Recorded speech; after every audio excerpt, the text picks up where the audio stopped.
Everything shimmered, silhouetted against the deep blue sky, in which a single bright star heralded the coming of a new age. Everything, that is, except the large bloodstain in the sawdust, and his brother's body, both so dark they seemed to trap the light, as if the black ink that was slowly flooding the valley was seeping directly from them, saturating the sky and drawing the shapes of bats, which began to dance around the yellowish light of Cobre's lone street lamp. The truth is, he never meant to hurt him. It had happened once before, when he was a boy at the school in Bia, where everyone used to call him stupid and cowshagger. They would screw up their faces and open their mouths wide in strange expressions that reminded him of horses and that look they have. At the same time, they would point at him and make grunting noises. Until one day, he grabbed hold of one of them to make him stop, and it turned out that the boy's bones were as fragile as a sparrow's. Even though he never meant to hurt him, afterwards his father hurt him a lot more. On that occasion, it worked out for the best, because he got expelled and never had to go there again. This time, however, it would turn out for the worse. For sure. He'd spent several days chopping up a plum tree that had fallen in the last storm. His brother arrived, red-faced and sweating from his climb up the path that led from the road to the house, and sat down on a tree stump. He was wearing a hideous polyester suit and carrying a battered briefcase.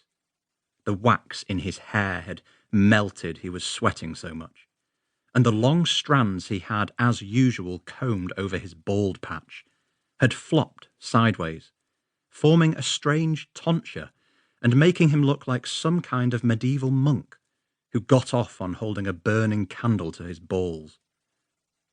Without bothering to say hello, and still breathing heavily from the massive effort of dragging all that weight up the hill, he opened the briefcase, took out several papers with wine-glass stains on them, and handed them to Marcelino, who looked at them like a little child staring blankly at a dictionary.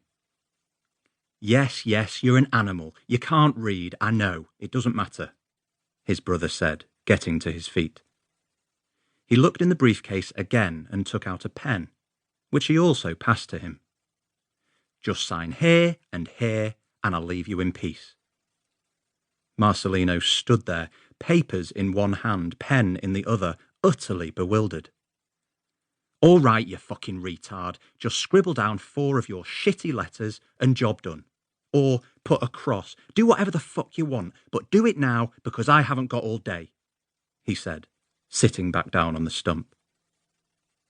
Marcelino drew some shaky forms, more akin to prehistoric hand paintings on a cave wall than writing. There you go. Good boy. That's the spirit. He put the documents in the briefcase, got up, swept his hair across and turned to leave. But then he stopped abruptly, as if something had occurred to him. How can I put it, Lino? These papers, the ones you've just signed, they state that you agree to settle the mortgage. He hesitated. No, hold on.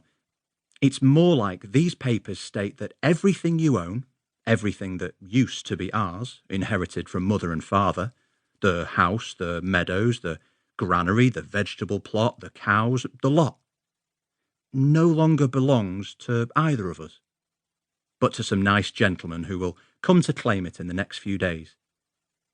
Do you understand what I'm saying? But Marcelino didn't understand.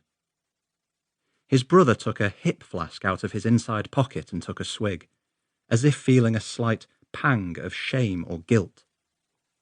The stench of alcohol on his breath smothered the scent of earth and fresh grass. He seemed to battle with himself before making up his mind. Listen, shit for brains. You've got no house,